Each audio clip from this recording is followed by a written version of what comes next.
My name is Shannon Toohey. I'm 22 years old and I'm a tattoo artist. When setting up for a tattoo, it's very important that everything is completely sterile. If you're going to be touching any kind of surfaces or any kind of objects, you want to cover them with some kind of barrier film or in plastic bags, anything to keep from being contaminated afterwards. I'm going to cover my station in saran wrap.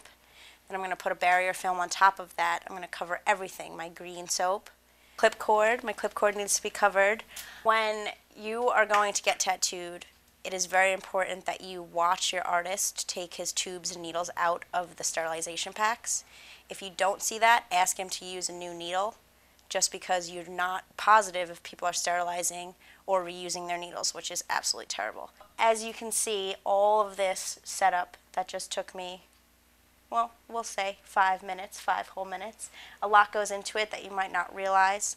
But now that you see, this is also one of the main reasons why shops have a minimum price, which my shop is $65.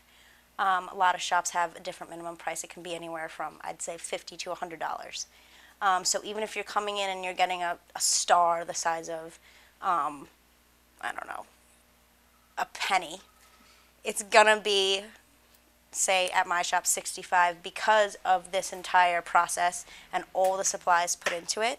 I have to buy all of these supplies, so every single time I use them, every single time I set up and break down, that's money out of my pocket. So I would like to think that I'm getting my money's worth.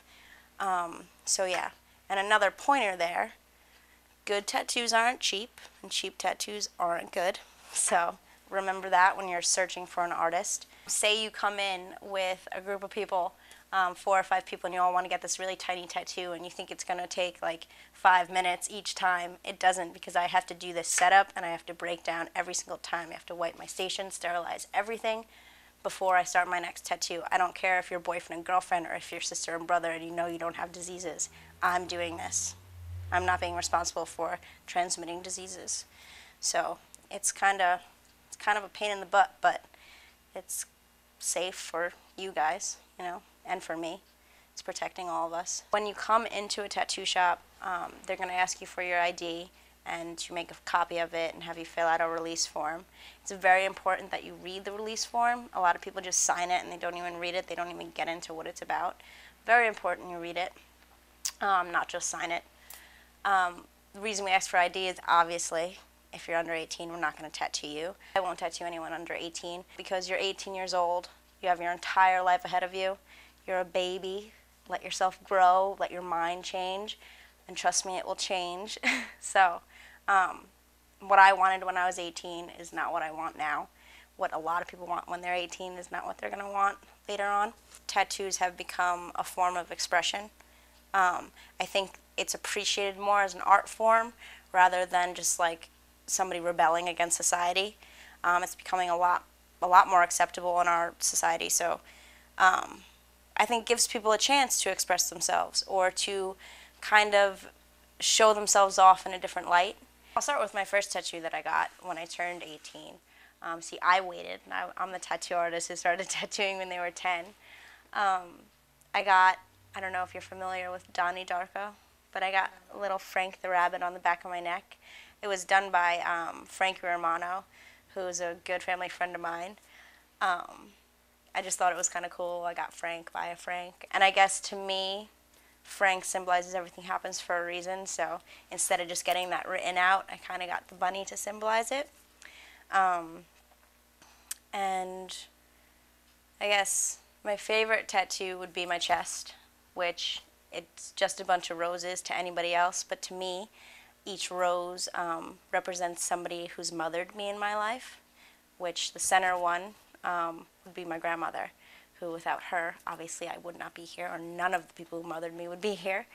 But she's kind of like the rock in my family, so she gets the big one.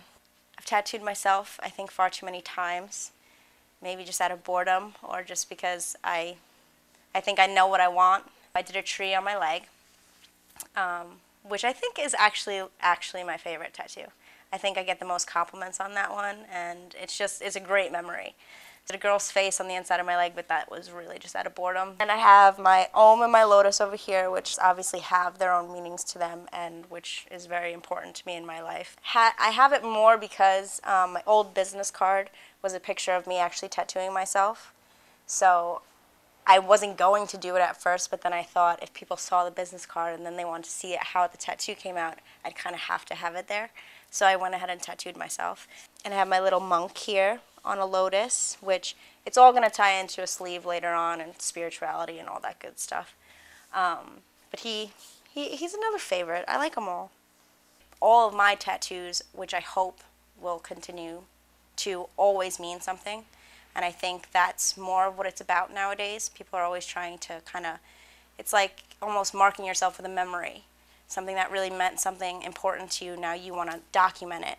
And your skin is a perfect place. And choosing the right artist always helps too, you know, to really capture that moment.